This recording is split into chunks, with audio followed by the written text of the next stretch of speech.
नमस्कार। प्रादेशिक समाचार के साथ मैं पूनम किरकिट्टा। पहले मुख्य समाचार।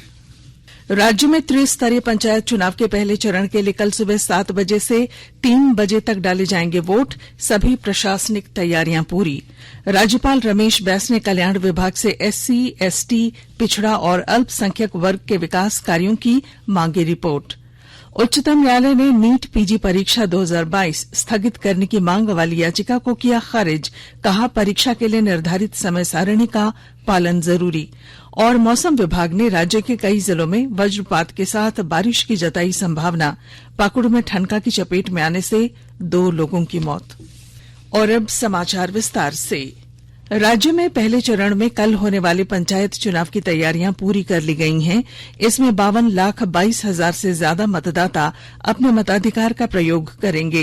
इस चरण में ग्राम पंचायत सदस्य के 14,079, मुखिया के 1,127, पंचायत समिति सदस्य के 1,405 और जिला परिषद सदस्य के 146 पदों के लिए 37,000 से ज्यादा प्रत्याशी किस्मत आजमा रहे हैं।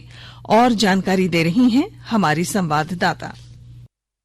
झारखंड राज्य के 21 जिलों के 72 प्रखंडों में पंचायत चुनाव के पहले चरण के लिए मतदान कल यानी 14 मई को किया जाएगा। राज्य में तीसरी बार हो रहे पंचायत चुनाव में बैलेट पेपर के जरिए गांव की सरकार चुनी जाएगी। पहले चरण के मतदान को लेकर राज्य निर्वाचन आयोग और सभी जिला प्रशासन ने तैयारियां पूरी कर ली हैं। पंचायत चुनाव में इस बार 4 रंगों के बैलेट पेपर का इस्तेमाल किया जाएगा।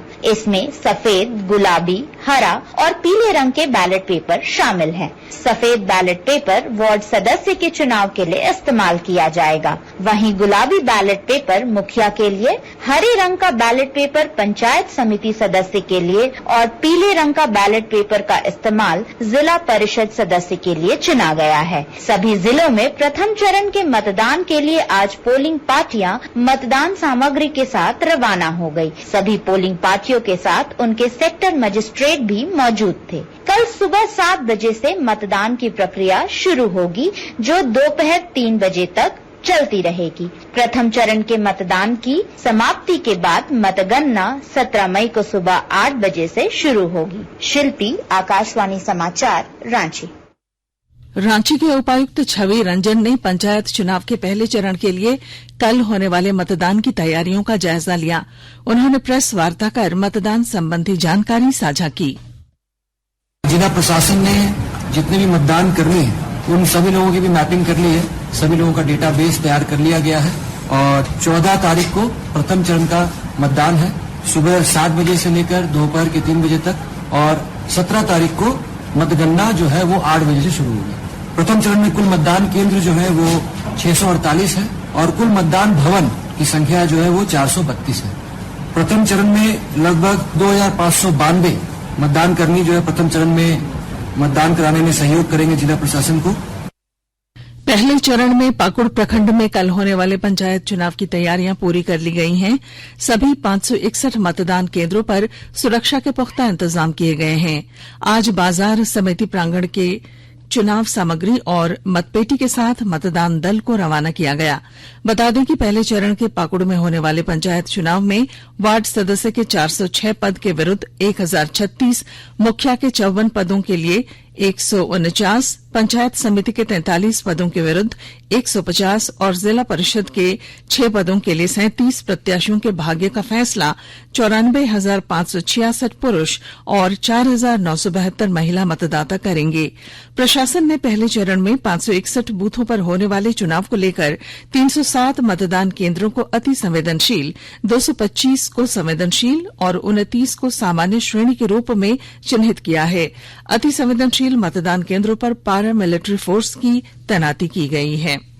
इधर सरायकेला खरसावां जिले में पंचायत चुनाव के पहले चरण में चांडिल अनुमंडल के 4 प्रखंड चांडिल, ईचागढ़, नीमडीह और कुकड़ू के 654 मतदान केंद्र में शनिवार की सुबह मतदान होगी।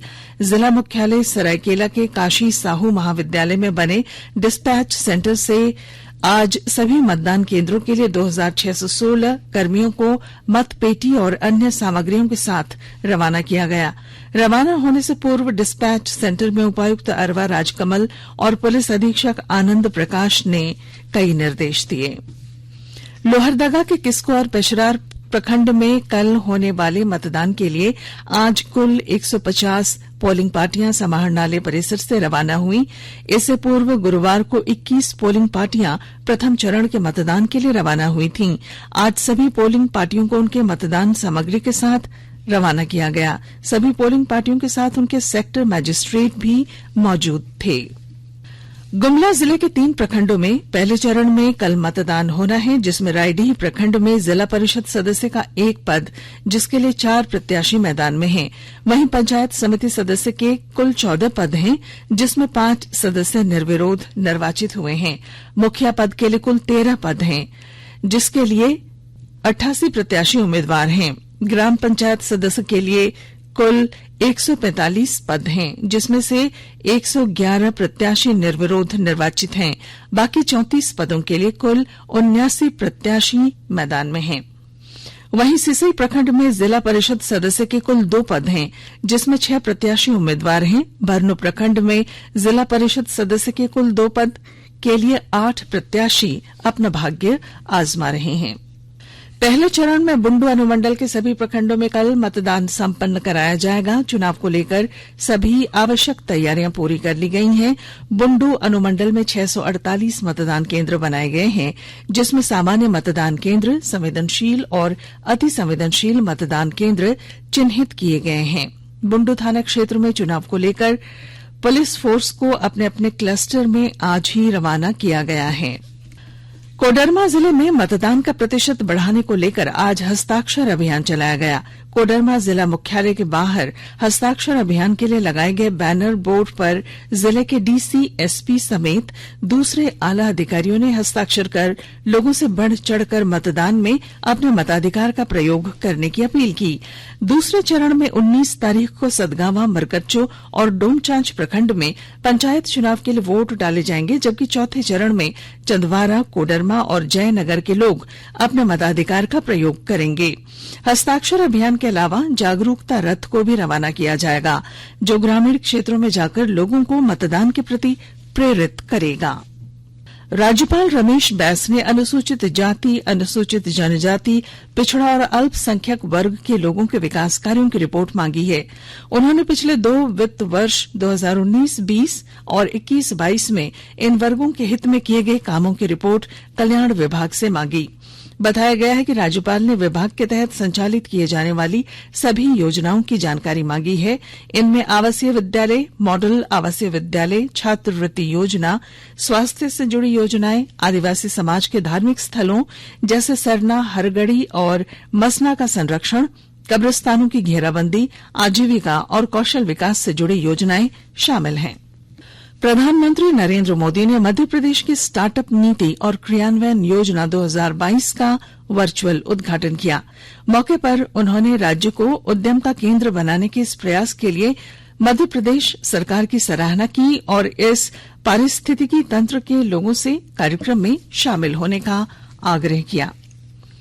वाणिज्य मंत्री पीयूष गोयल और संयुक्त अरब अमारात के अर्थव्यवस्था मंत्री अब्दुल्ला बिन तौक अल मर्री ने आज मुंबई में भारत संयुक्त अरब अमारात स्टार्टअप सेतु startupindia.gov.in की शुरुआत की।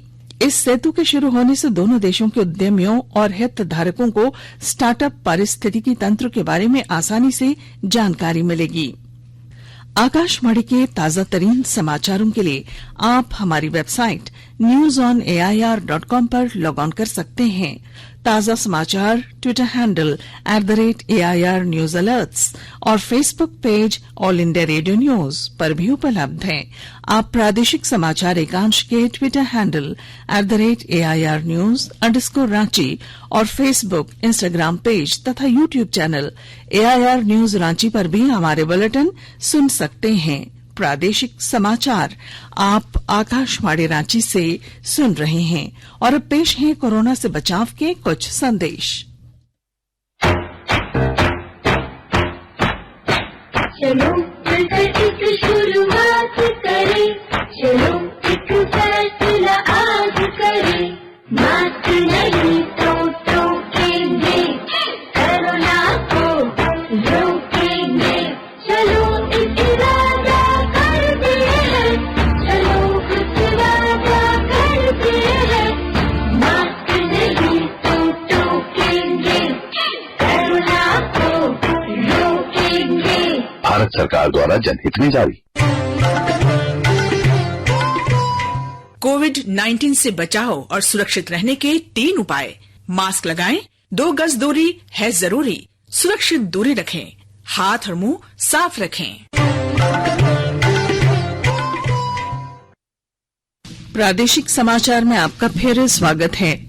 उच्चतम न्यायालय ने मेडिकल पीजी परीक्षा नीट 2022 स्थगित करने की मांग वाली याचिका खारिज कर दी है। न्यायालय ने आज कहा कि परीक्षा में देरी से देश में डॉक्टरों की कमी आएगी, जिससे मरीजों का इलाज गंभीर रूप से प्रभावित होगा। परीक्षा स्थगित करने की मांग करने वाले डॉक्टरों के एक समूह की याचिका खारिज करते हुए न्यायमूर्ति डीवाई चंद्रचूड़ और न्यायमूर्ति सूर्यकांत की पीठ ने कहा कि परीक्षा स्थगित करने से अराजकता और अनिश्चितता की स्थिति पैदा होगी और परीक्षा के लिए पंजीकरण कराने वाले छात्र छात्राओं का एक बड़ा वर्ग प्रभावित होगा।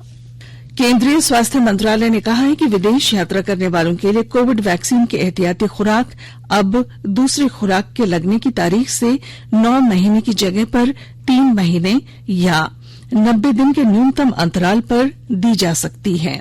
प्रधानमंत्री नरेंद्र मोदी नेपाल के प्रधानमंत्री शेर बहादुर देउबा के निमंत्रण पर बुद्ध पूर्णिमा के अवसर पर इस महीने की 16 तारीख को लुम्बिनी जाएंगे।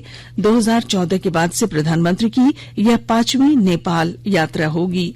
वे लुम्बिनी विकास न्यास द्वारा आयोजित बुद्ध जयंती कार्यक्रम को भी संबोधित करेंगे। सूचना एवं प्रसारण मंत्रालय के क्षेत्रीय लोक संपर्क ब्यूरो की ओर से सामूहिक योगाभ्यास कार्यक्रम की शुरूआत की गई। आयुष मंत्रालय ने 100 विभिन्न संगठनों की भागीदारी के साथ 100 दिवसीय काउंटडाउन कार्यक्रम शुरू किया है। 21 जून को मनाए जाने वाले अंतर्राष्ट्रीय योग दिवस के 39 दिन पूर्व क्षेत्रीय लोक संपर्क ब्यूरो रांची, डाल्टनगंज, गुमला और दुमका स्थित कार्यालय में सुबह 6 बजे सामूहिक योगाभ्यास किया गया। केंद्रीय नवीन और नवीकरणीय ऊर्जा राज्य मंत्री भगवंत खूबा ने कहा है कि भारत देश में ही उच्च दक्षता वाले सौर पीवी मॉड्यूल का निर्माण बढ़ाने के लिए संकल्पित है। उन्होंने जर्मनी के म्यूनिख में आयोजित अंतर्राष्ट्रीय सौर ऊर्जा यूरोप 2022 प्रदर्शनी का अवलोकन करते हुए ये बात कही। उन्होंने कहा कि भारत में निवेश के लिए बहुत अवसर हैं। रांची के कटहल मोड़ के पास एक निजी स्कूल के बस में आज आग लग गई। दमकल की गाड़ी ने मौके पर पहुंचकर आग पर काबू पाया। इस घटना में बस के चालक और उपचालक ने कूदकर अपनी जान बचाई। पाकुड़ जिले के सीत पहाड़ी गांव में आज ठनका की चपेट में आने से 2 लोगों की मौत हो गई, जबकि 4 लोग घायल हो गए। देवघर श्रावणी मेले के दौरान निजी नर्सिंग होम में 20 बेड सुरक्षित रखे जाएंगे। ये बातें सिविल सर्जन डॉ सी के शाही ने मेले को लेकर चिकित्सकों के साथ बैठक में कही। भारी संख्या में आने वाले श्रद्धालुओं को बेहतर चिकित्सा सेवा उपलब्ध कराने को लेकर ये तमाम तैयारियां की जा रही हैं। मौसम विभाग ने आज गुमला, सिमडेगा, दुमका, गिरिडीह, जामताड़ा और पाकुड़ जिले के कुछ हिस्सों में आज से 15 मई तक वज्रपात के साथ बारिश की संभावना जताई है। विभाग ने लोगों को सतर्क रहने को कहा है। हॉकी भोपाल में खेले जा रहे 12वीं हॉकी इंडिया सीनियर महिला राष्ट्रीय चैंपियनशिप के क्वार्टर फाइनल में झारखंड का सामना महाराष्ट्र से होगा। क्वार्टर फाइनल के अन्य मुकाबले में हरियाणा का सामना उत्तर प्रदेश से, पंजाब का कर्नाटक से और मध्य प्रदेश का ओडिशा से होगा। और अब अंत में मुख्य समाचार। राज्य में त्रिस्तरीय पंचायत चुनाव के पहले चरण के लिए कल सुबह 7 बजे से 3 बजे तक डाले जाएंगे वोट। राज्यपाल रमेश बैस ने कल्याण विभाग से SC, ST, पिछड़ा और अल्पसंख्यक वर्ग के विकास कार्यों की मांगी रिपोर्ट। उच्चतम न्यायालय ने नीट पीजी परीक्षा 2022 स्थगित करने की मांग वाली याचिका खारिज की।